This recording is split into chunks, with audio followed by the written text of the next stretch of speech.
Hey, this is Drunk Words and Sober Thoughts, and this is Quentin, This is Levi. and this is Caleb. You What's want up, to guys? kind of introduce yourself a little bit and tell them what you are part of? Sure. So I'm Kaleb Higman, and I started a store actually a year ago this month. So it's Yeah, called, you just had your anniversary. yep, we're having our anniversary this weekend. It's called Supplement HQ.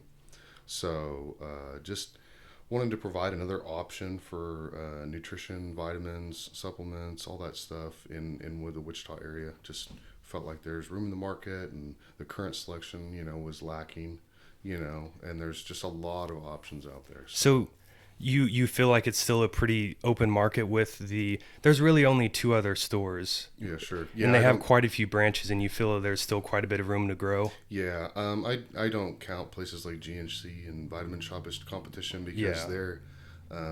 they're just too cookie cutter by today's standards. A lot of people that work out, I know you guys both work out, are looking for specialty brand stuff. That pops. The marketing's cool. The formulas are fantastic. That's what you're looking for, and then you're looking for value at the same time.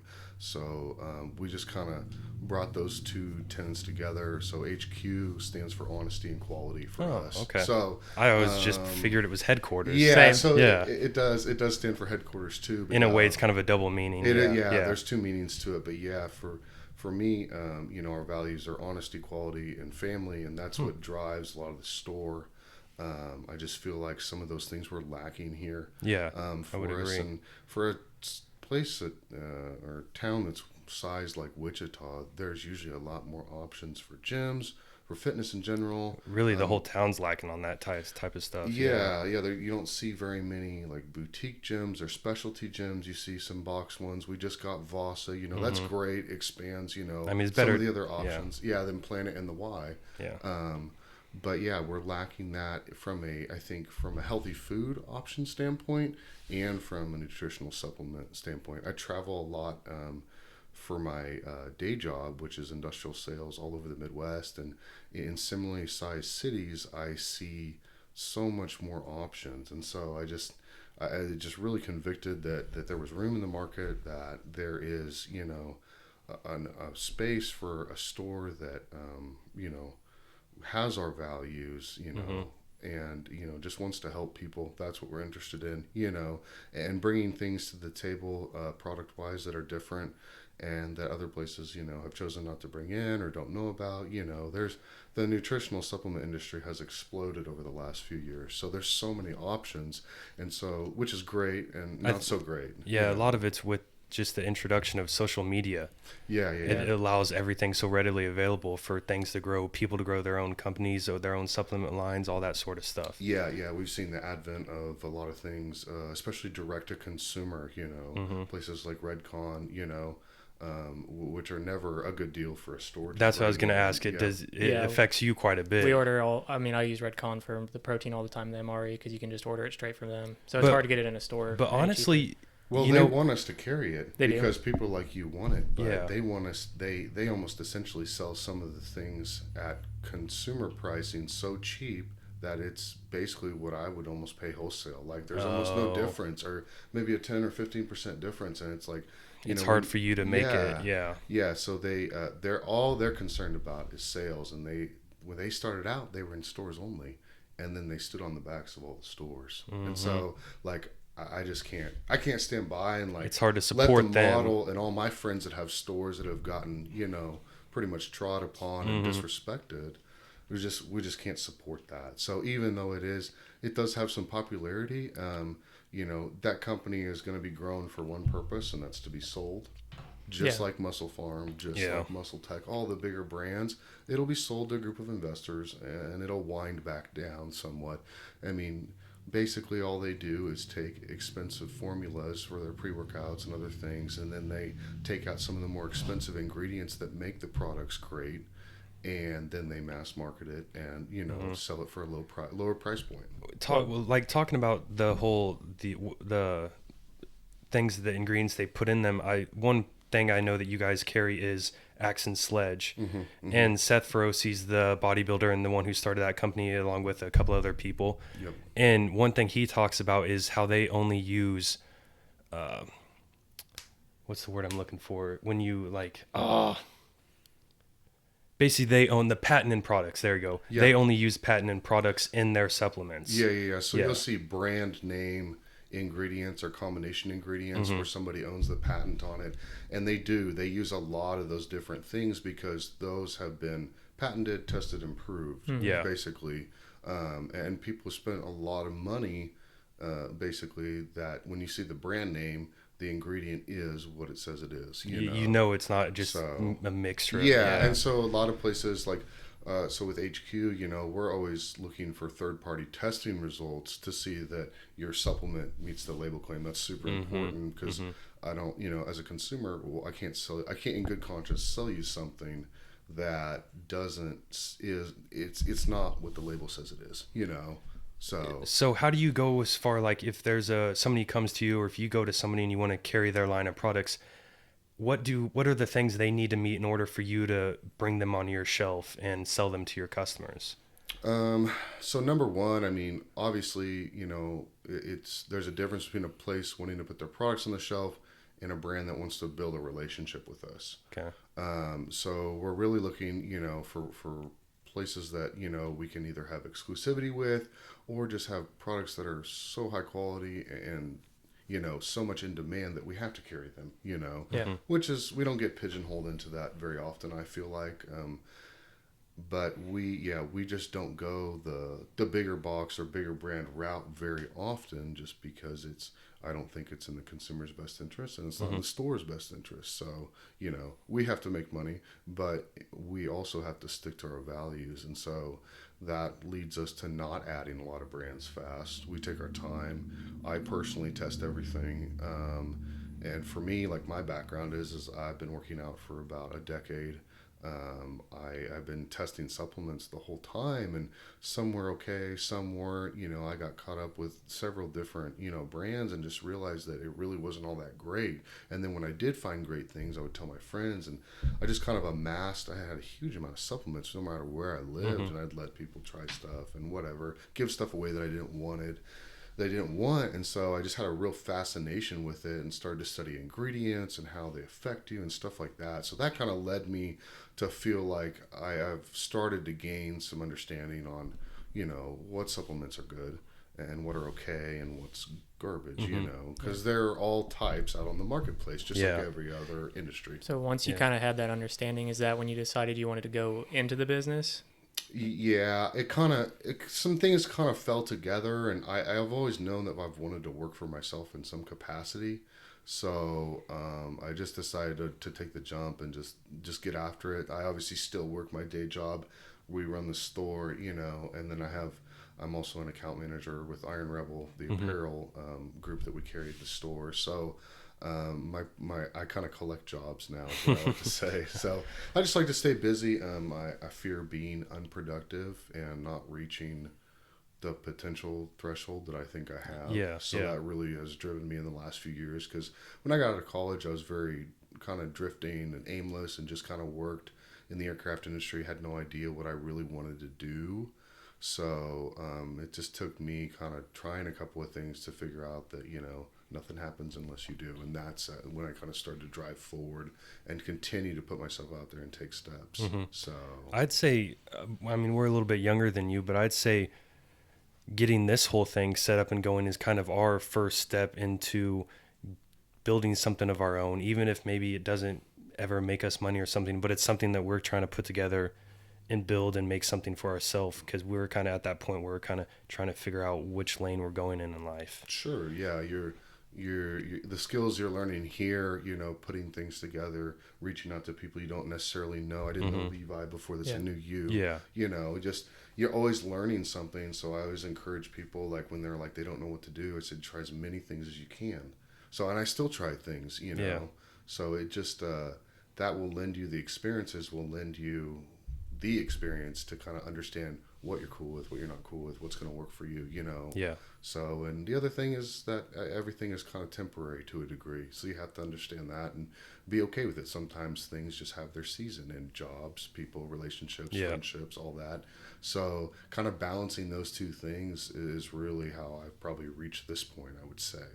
And it didn't kind of occur to me, but every step you take kind of like automatically pushes you to take the next step once you get into starting a business, or I mean, I have no, I mean, I'm in the back of my mind, I'm slightly afraid of failure, but I'm pushing forward so hard that I don't feel like it's a possibility. Yeah, it's just focusing on the next step instead of worrying about how you could fall. You can't be afraid of it. Yeah, exactly. Otherwise, you won't ever achieve anything. Well, real quick, you want to talk about what you brought? Here's a new thing they just released. Yeah, so this is a real specialty deal from Axe & Sledge.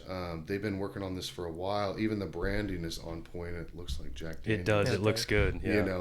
They kind of, off the record, they consulted the Jack Daniels lawyers and said, will this infringe? And they said, nah, but we don't want any part of it. We're not going to co-brand it with you. So, of course, they were thrilled, and they were trying, they're actually going to release it sooner, but it just didn't work. So they released it earlier this year. And then they were going to drop it big at the Arnold with the new flavors and the other product lines they were doing. So I know you guys are big fans of whiskey. We do have quite a collection. We went through quite a few bottles since we've started this podcast. Yeah, I think the first comment was that in the first episode is that we're not whiskey connoisseurs. We're just junkies. We try it all and we see what we like, and we really don't know what it means if we like it. It's just that we do. Yeah. Yes, we do. We do enjoy it.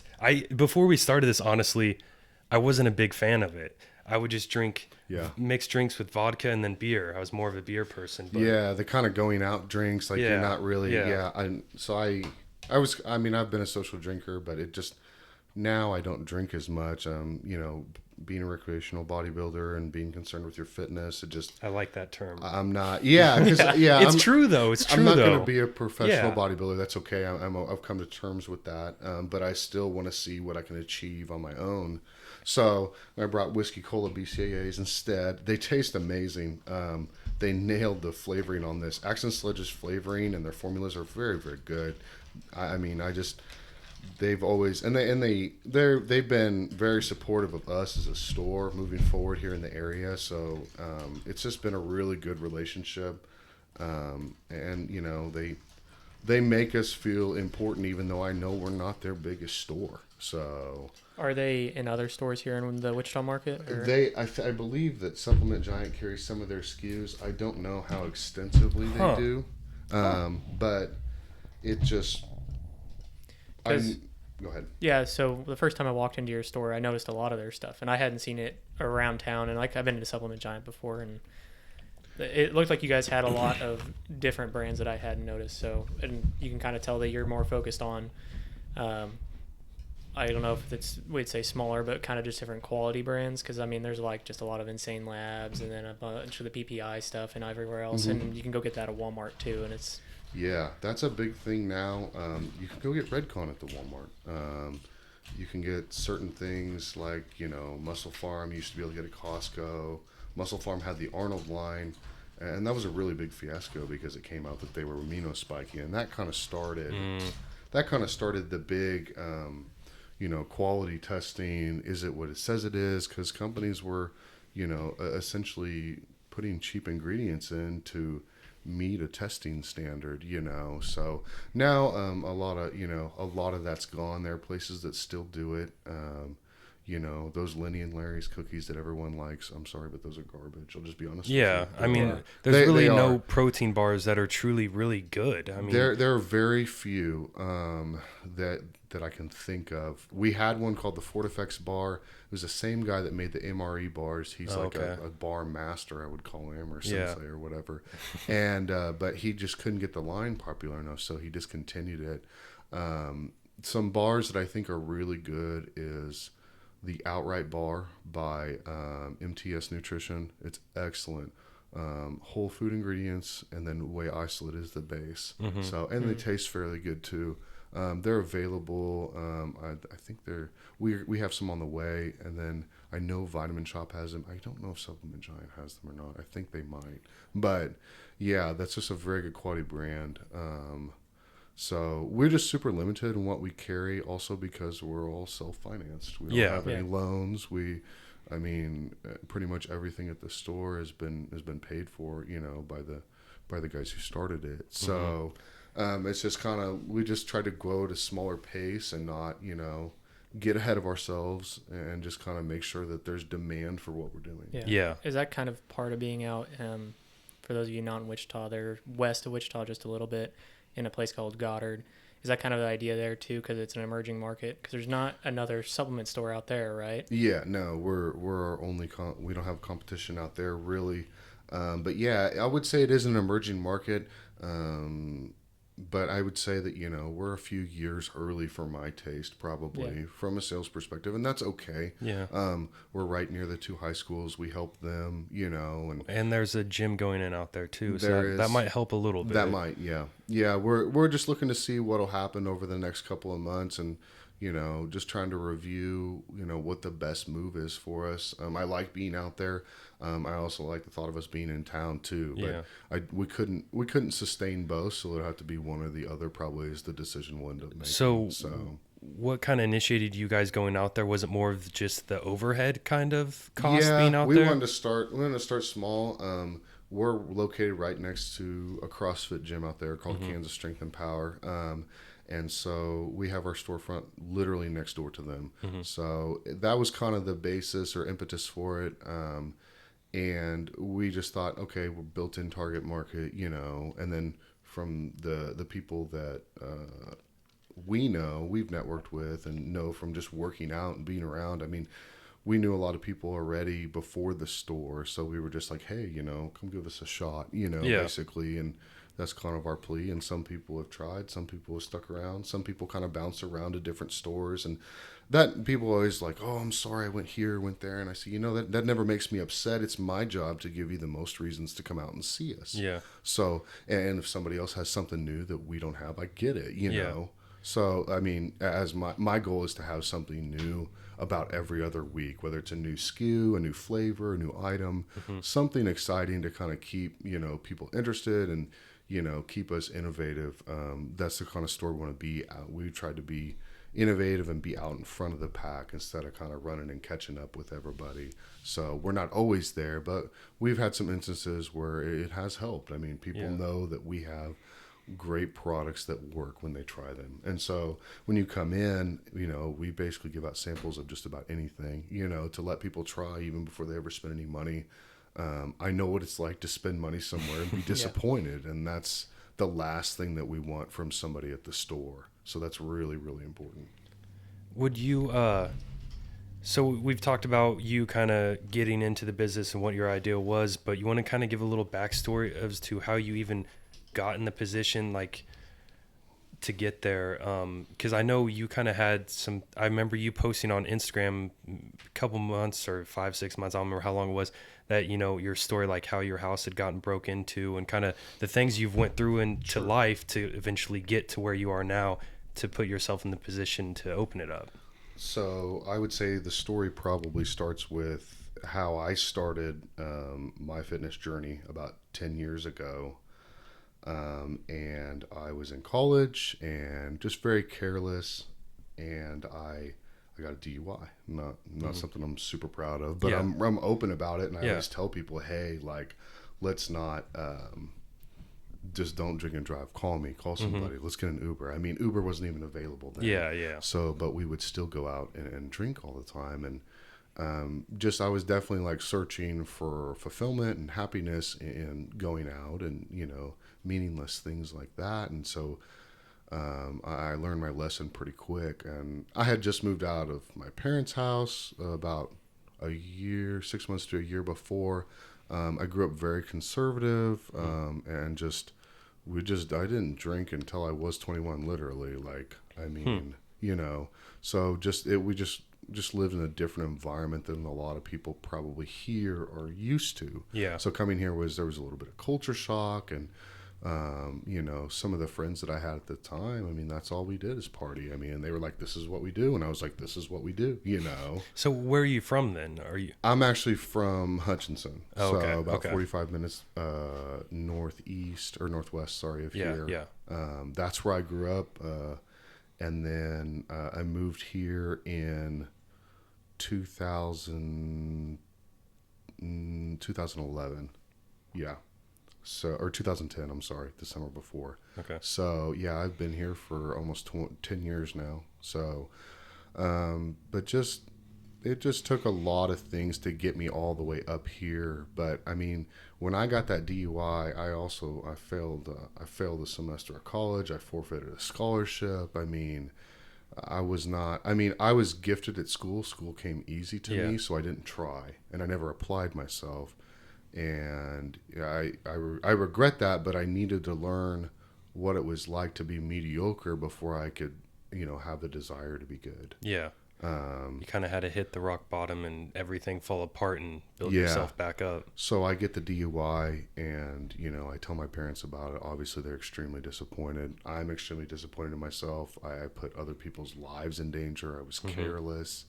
And I was just like, I'm a criminal. That was the thought. And it was very ingrained into my head. And I just said, this is not me. This is not the person that I want to be that does this. Yeah. So I made a couple of commitments. Then basically the next day, I said, I'm going to work out 5 days a week, no matter what it is. I'm gonna get some type of work in every day. I'm not happy with how I look. I'm not happy with how I feel on a regular basis. And so I started that. And the other one was that I stopped drinking. Period. I stopped drinking for, I think, almost a year.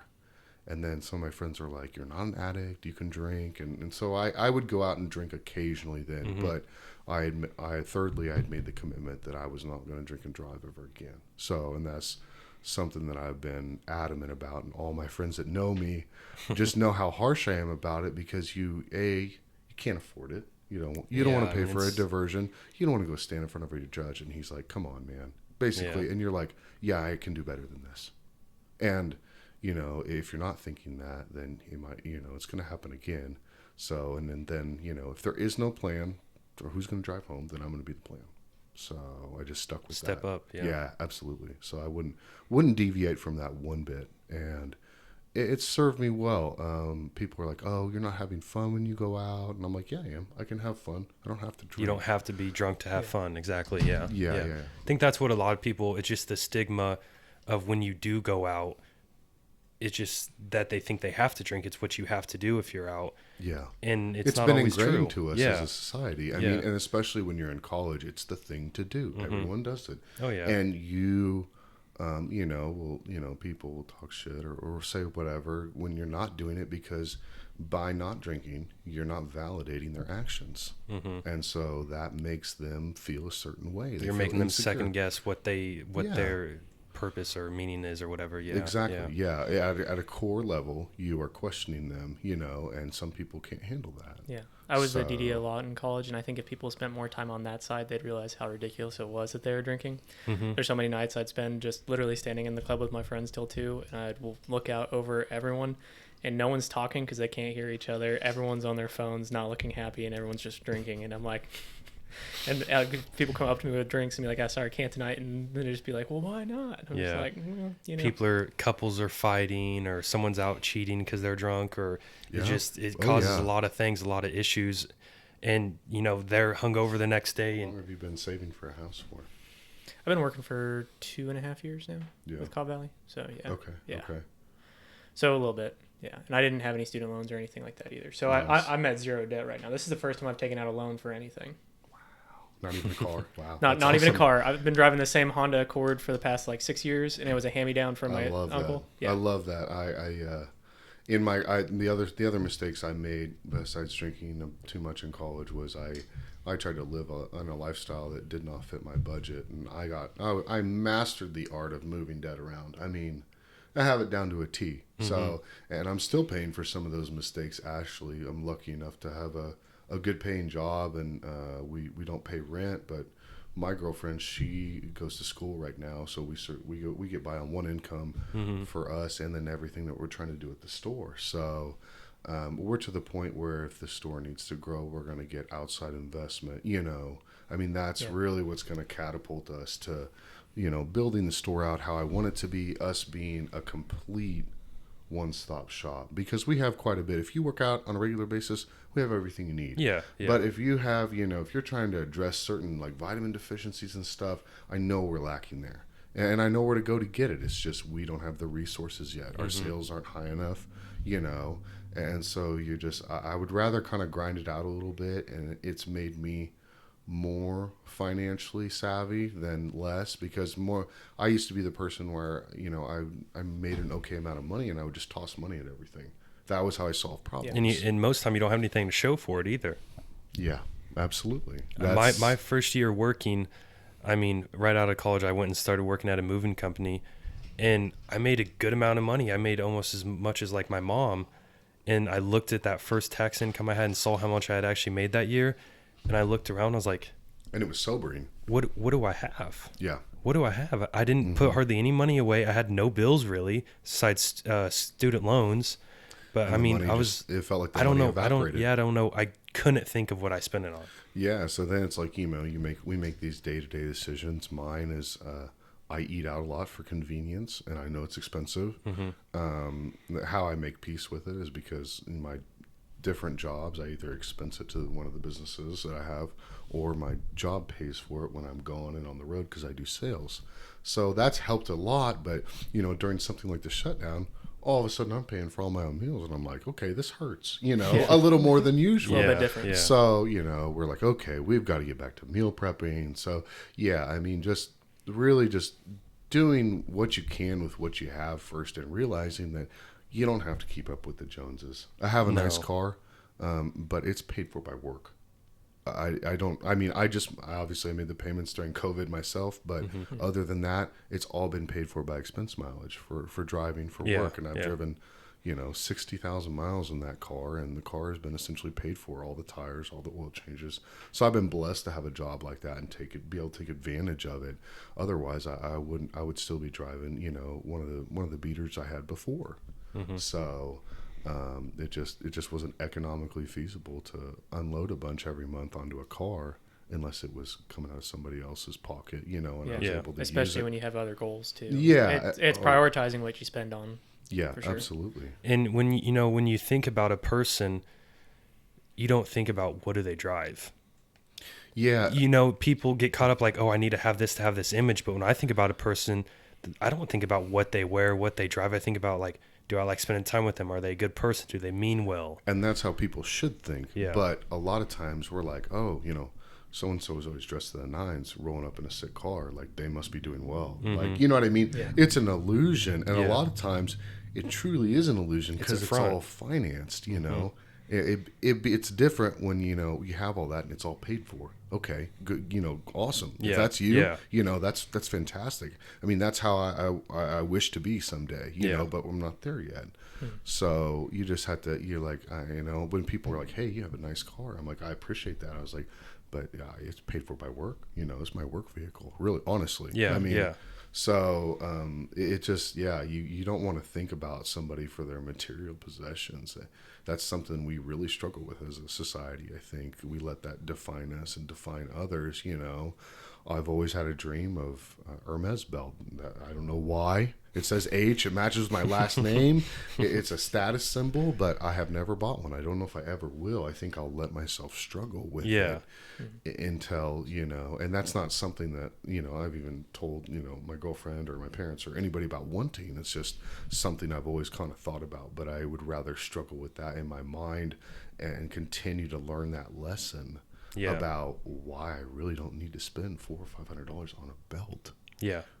And I have friends that have, Gucci belts or whatever. And it's just, but like, to me, that's the epitome of what we struggle with when something like that is really for only the top 1%. Let's be honest. There are people that can afford it. $400 is like $4 to them. Yeah, and most of them won't go buy it though, because they still think it's ridiculous to go spend $400 on a belt. If the actual 1% in the U.S., most of those billionaires are not going. The ones buying. who worked for what they have and didn't get it passed down, and they still work, but didn't just get a lot passed down initially. Most of the time, the ones who worked for it won't go do that. And when I see people that like at gym don't always have the nicest gym clothes or just wear whatever, they'll go have this beater car, and I know that they make money and they still live that way. I look at that person with more respect than I do somebody who has things. Yeah. I'm like, wow, like they're a very humble person. I can appreciate that. Yeah, absolutely. There are people that I know are millionaires, and they still work out at Planet Fitness on a daily basis. and they drive, older Jeeps. I mean, they're multimillionaires. I know this for a fact, but they just they refuse to live any type of extravagant lifestyle, and that's, yeah, I think, the humility it takes to do that, and I guess the self-awareness is just that's incredible. I mean, I hope to have some of that someday. I do want to have nice things, yes, but reasonably. My parents have been a great example for me at that. My dad is, he makes a fair amount of money, but they save over 30 or 40% of what he makes. I mean, that's huge. Yeah, that's and wow. And they sent me and my brother to college, and helped us pay for it. And there was never any question about it. They just said, you have to go. We think this is vital for you, and we're gonna make sure that you come out with no debt. So I was very, very lucky, like you, no debt when I came out. And the only debt that I have is self-incurred. So I have to learn my lesson, Yeah. But, I'm never, I said, I will never ask them for money to help with that, because it's my thing that I'm dealing with, So You won't learn from it unless you deal with the consequences. Yeah. Yep. Really got to feel that hurt, I mean, you really want to feel it and embrace it and say, okay, I don't want to feel this pain again, so I'm not going to make these mistakes again. Yeah. It'll make you be smarter about it too. And then, I mean, I'm sure that right now you're just working on that, but it kind of gives you the experience to use credit the right way, because I mean, if you're going to build Supplement HQ out to be 16 stores in the Wichita area, eventually you might have some credit line going on for everything. But yeah, absolutely. I mean, I don't take anything out of the store. In fact, I continue to pour into the store basically as I can, as we're able to. And yeah, I'm okay with, I don't need a paycheck. This is what I'm passionate about, and I'm passionate about the store, getting to a certain level. So I just don't even see dollar signs at all. I'm obviously I think very that comes concerned, through too. With the numbers and what we do and how we're progressing. But far as from a personal standpoint, it's not something I'm looking at, oh, I'm going to make X amount, someday. I see the store as another vehicle to help me towards financial freedom, financial success. The goal is to have multiple streams of income, obviously. Yeah. I mean, so, and I think if the shutdown has taught me anything, it's that, you need to be very diverse. You need to have several different recession-proof incomes, even if they're small, steady, low streams, I mean, when we went into this, I was not sure how the store was going to do, and we're lucky enough that about probably 50% of our clientele were able to work out at home, or still supported us, I mean, we've been able to make out pretty well. People have really showed out for us, so we really appreciate that. I mean, it's just been awesome to see that when the chips were down, that people were in our corner. That was probably more rewarding than any type of money I could take out of the store or something like that, is the people that trust us, because I feel like we work very hard to earn their trust. That's our goal, to take the time to analyze what we're bringing to the market and to make sure it's well thought out. I'd say a big part of that, at least something that I think in my view that makes people feel that connection more personal with like you guys and your company, is that because of your location, you're willing to go out of your way and bring supplements to them and deliver and show that you care. I know we're out here, it's not the most convenient thing, but we're going to sacrifice and be willing to do this to get things to you. Absolutely. I think that's a big thing. Yeah. We want to make it as convenient as possible. And the other thing is that I will outwork anybody else. I mean, I'm not saying that to be cocky. I'm just saying that's the mentality that I have at all of my positions and at the store. And so whatever we need to do, we'll do it. Like, it's just, and that's how we've been able to be successful, is with a whatever it takes mindset. I mean, that's probably one of my core values, is I will do whatever I need to do to help, to help my friends get to the next level, to get me and my family someday to the next level, and to be able to allow my children to have, the potential and the possibilities of things, because for me, the goal with earning a lot of money is to be able to buy your time back. That's my goal. I don't want to have a scarcity mindset and hold on to it. No, I would rather pay people to help run my businesses, pay people to help me grow things, pay them well, treat them well, and in turn allow me to have the possibility of a little bit more daily freedom. You know what I mean? Mm-hmm. So, and I'm not afraid to, get in there and work. I mean, we work the store every weekend. Kelsey's usually with me, and that's just what we do. One question I do have before we get into something else, talking about people and stuff earlier, have you noticed when you first started or you brought this idea forward and you kind of talked to a few people here, kind of see what they thought about it, were there people that kind of doubted you or doubted it that now once they see your success, they kind of want to be like, oh, I was with you here, supporting you the whole time, kind of like, they want to be in the light. That type of deal. Yeah. Sure. I mean, like I said before, it's our job to give people a reason to come out and visit us and to try our stuff. And so, I mean, I'm an open book. I mean, people ask me any questions that they can. I mean, I'm very open, and I'll shoot you straight. If I don't think something's a good product, I'll tell you. If it's a good product and, it's exclusive with somebody, or we don't have access to it, or it hasn't made it to the priority list, I'll tell you, so I'm passionate about helping any customer find the solution, even if it's not with me. There are times where I've referred people to other places or to other brands that we don't carry, just because it's very niche or something, or they're looking for a specialty vegan protein, and I'm like, here's the brand to go see. And Didn't Axe & Sledge, they have another line that they just dropped some vegan protein, and they're getting ready to do a whole kind of that whole type of line. Yeah. I can't remember what it's called. So Axe & Sledge's brother or sister brand, whatever you want to call it, is called American Made Nutrition. That's what it is. And so we already have some of their products. It's good stuff.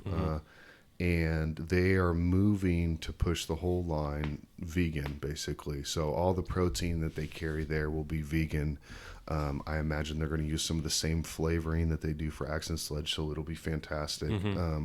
They're going to send us, I know the rep was telling me they're sending us some stuff to try, so we're excited to see, because I mean, vegan protein is something that people, are interested in and ask for. And it's, I mean, most of the vegan proteins, they taste earthy. I've had some flavors that are bad. I had a vanilla one, and it was not vanilla. Yeah, a lot of times I tell people, take a look at something like the Ambrosia Collective, which is really expensive, but the taste is pretty good, But I'm excited to see what they've done with American Made. They don't release bad flavors. I mean, for any of their products, really, not, you're going to have your preferences, obviously, when it comes to supplements and flavors, but by and large, they just release really good tasting stuff, and they're pretty rigorous. I mean, they test it for quite a while, before they ever release it, just like we test things before we release it. So, everything's gone through multiple stages before it hits the store, at least in Axe & Sledge's case, and a lot of the other manufacturers we work with, even the private label ones where, some of them are from guys that own stores and have brands, and that I've made personal acquaintance with and been friends of, and they get it. They want to carry high quality stuff too, so we support each other, basically. So, and we're partnered up with a group of stores, and they basically, everyone in there, not everyone has a brand, but most people have a brand and a store. So there's a lot of great things to pick from that aren't really widely known or on the market. Okay. Yeah. And so we start taking those brands and we bring them into the store. They're also exclusive with us. It's a really good deal. So, and that draws in a lot. That individuality draws in a lot of people. Yeah, and so it's we can have I can have fresh things at the end of the week from the beginning of the week. I mean, it's just easier to switch things up that way. So.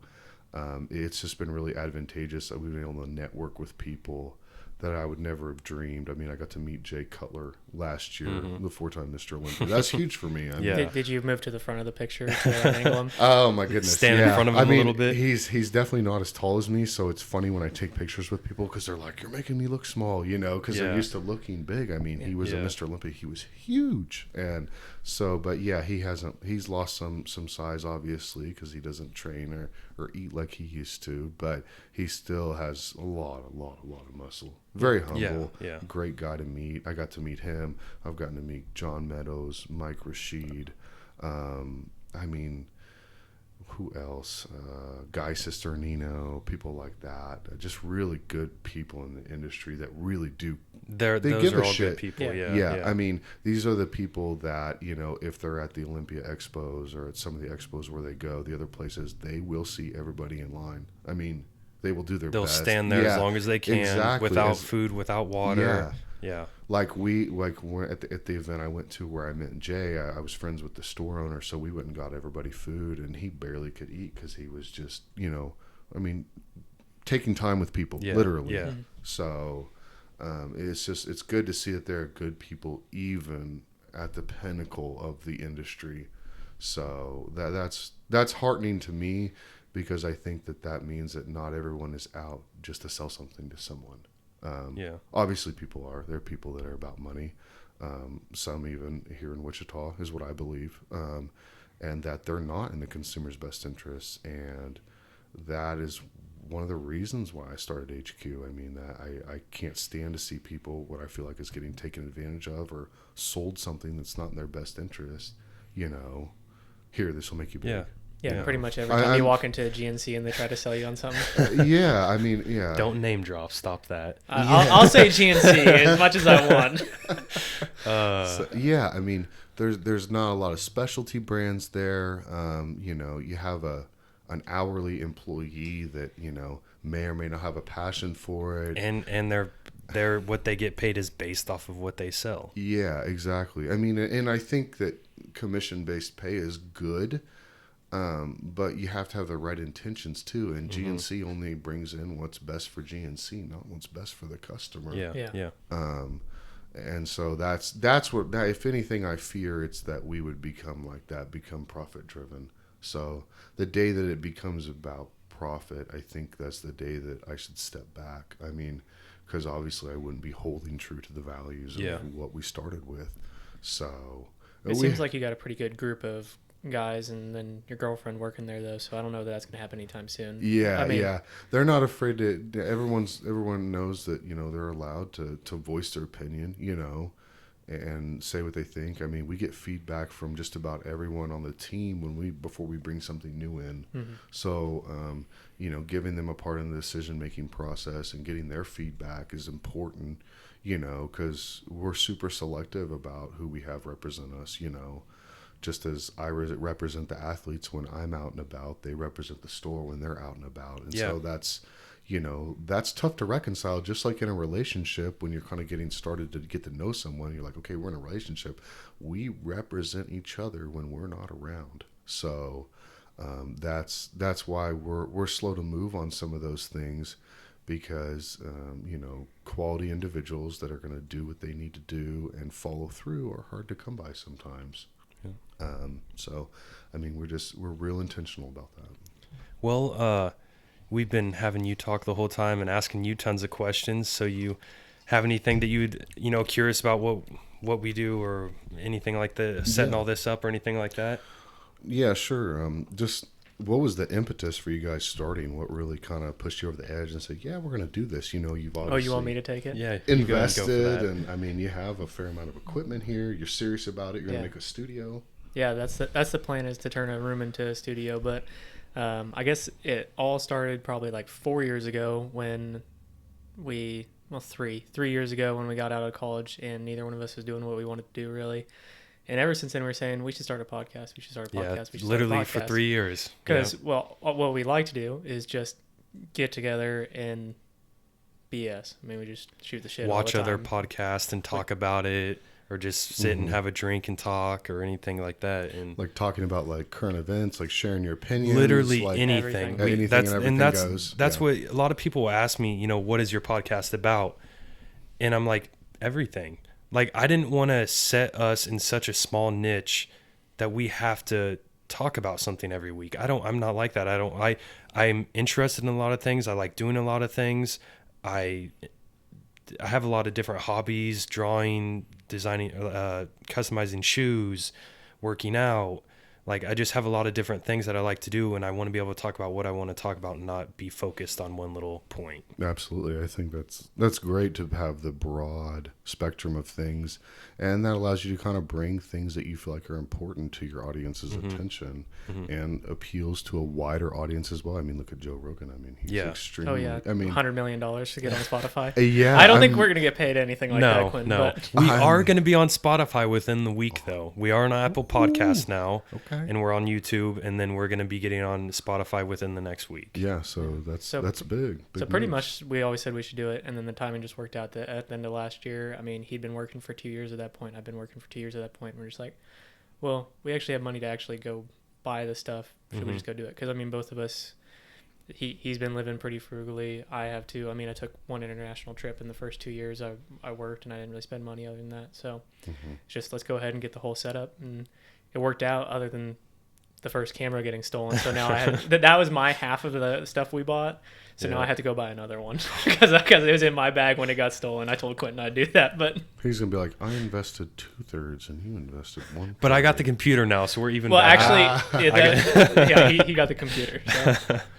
So career-wise, are you can answer this separately. Are you where you want to be, and if not, what are you looking to do, or where are you trying to go towards, basically? Because I know you're doing this as well. Yeah. You know, but we have to pay for things. You know. Yeah. I'll go first if you don't mind.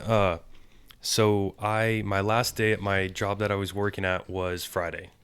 I gave my 2 weeks and I'm done there. I start an EMT class June 2nd. Okay. And once I'm done with that, it's a 2-month course. Then I'm going to the fire academy. Okay. Which one? Which fire academy? Yeah. Do you know? Wichita, the Sedgwick County. Okay. Okay. I have a biology degree, and my initial goal was to be a dentist. There's not a dental school in Kansas or anything like that, so everywhere I apply, I'm out of state. It's extremely hard to get in, and I just haven't had any luck. And since second grade, I've either wanted to be a firefighter or a dentist. They're two completely opposite things, and I don't know why, but I've always been interested in them. So decided it was time to just kind of accept that I wasn't going to get in dental school, take my second route, and the hours and everything are going to allow me to, if I want to put a lot of time into the podcast and start trying to grow it even more and everything, I can do that, and it will give me a lot of flexibility in that sort of line. Get paid to work out. Not bad. Yeah. Yep. Yeah, those 24-hour shifts are kind of nice, aren't they? I hope so. Well, They for should some be. guys. Firefighters do a lot more than work out. I'm just Yeah, Oh, yeah, yeah. yeah. They do. just want to clarify. No hate. No, it's a job I would definitely agree. Firefighters do a lot of things I would not want to do, and that's why I would never want to be a firefighter. Sorry, Quentin. It's okay. Are you not going to tell him about the pipe dream long-term goal? Well, okay, so like I said, I'm interested in a lot of different things. While I'm a firefighter, I'd like to get into pilot school and learn how to fly helicopters. Sure. And I would like to be able to use that to go do wildfires or something along those lines of remote flies and stuff like that, whether it's in Alaska, in California, doing wildfires, anywhere like that. So something that, kind of a far-fetched dream, but it's something I'd like to achieve and work towards if I can. Yeah. Well, that's a high in demand skill. Any type of piloting right now. So for me during the week, I do industrial sales. One of our sales or one of our groups of products is aviation fueling equipment. So I have visited every airport in Kansas, Nebraska, Iowa, and South Dakota. So that's kind of the territory I cover. I have a little bit of Missouri as well. So I go all over the Midwest, and not just to go to airports, but I see a lot of them. And you know, there's a huge pilot shortage right now. The schools are bursting at capacity. I mean, they're trying to get as many people through as they can because there's this generation of pilots. It's getting ready beyond. I mean, they're not beyond their usefulness, but they're safe. They're beyond what's safely probably acceptable, and so people are working longer, further into their years. And so there's a huge, shortage right now. Hopefully they can bring it up to a surplus, which helps general aviation, because not everyone's going to fly for Delta. Yeah. So, but any type of piloting, especially helicopter, huge demand, huge trade skill. I mean, there's opportunity to make a lot of money there, like we've seen, with Kobe Bryant, a lot of celebrities like to go by helicopter, so many more than just one crash, you know. Because you don't need a runway or anything like that. It's very quick up, quick down. You know, the clearances are different than when you're flying. Just a really great way to be transported. I mean, it's awesome. It's a lot of fun. If you've never ridden in one, you should. It's an experience, you know. Been fortunate to ride in the Grand Canyon over one. It was amazing. Okay, cool. I mean, it's just unreal, and you're just sitting there in your seat, and you're like, I'm held aloft by a rotor, and that's just nuts. There's one nut right there. Just holding you. yeah. That's the only one. So yeah, any type of, you know, general aviation, I always encourage people to try, because it's just a whole different deal than flying on a jet. So enough about that. Sorry. No, that's all right. I just think that's cool. I think that he should go for that, and he talked about that. So I was making him say it on camera, so he has to do it now. Now I'm held to it. Yeah, accountability. That's good. Yeah, exactly. Good. See, now I'm not going to say anything crazy about myself. Levi. So I wouldn't say I'm working my dream job either. I went to K-State for my chemical engineering degree. So after that came out, the job market was not as good as I went into college. So only like 60% of my class got hired when I got out, and I was not one of them that got hired directly out of college. So I looked around for a job for a couple months, and then found one at a civil engineering firm here through knowing the office manager through family and stuff like that, and went in for an interview and was able to get a job here. And it's kind of been a blessing in disguise, because I get to do a lot more project management than I would have anywhere else, because we're a smaller firm, and it's more of they throw you into the fire, and if you can't keep up, then you're not going to stay super long, just because either you're going to quit or you're not going to be able to do your job. So I get to do a lot of public speaking, so I get to go and do all the city meetings and stuff like that too. So it's just been a great experience in developing those skills, and then learning a lot about real estate, because it's more on the commercial side of everything. So long term, I don't know if I'll stay here. It's not that I don't like it, it's just that it's not where I thought I was going to be.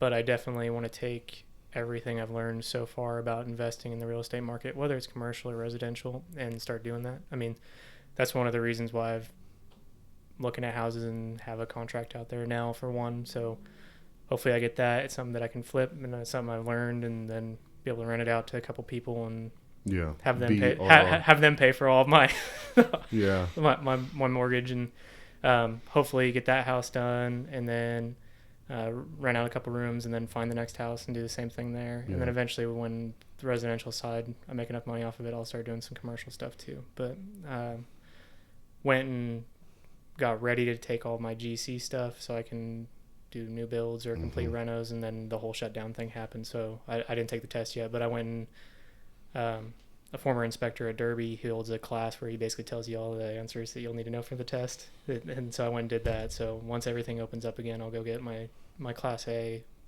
Class C, either Class C or Class B, GC, and I'll start doing that too. So Nice. So BRRRR strategy: buy, rehab, refinance, rent. Yeah, pretty much. Yeah, you can do that.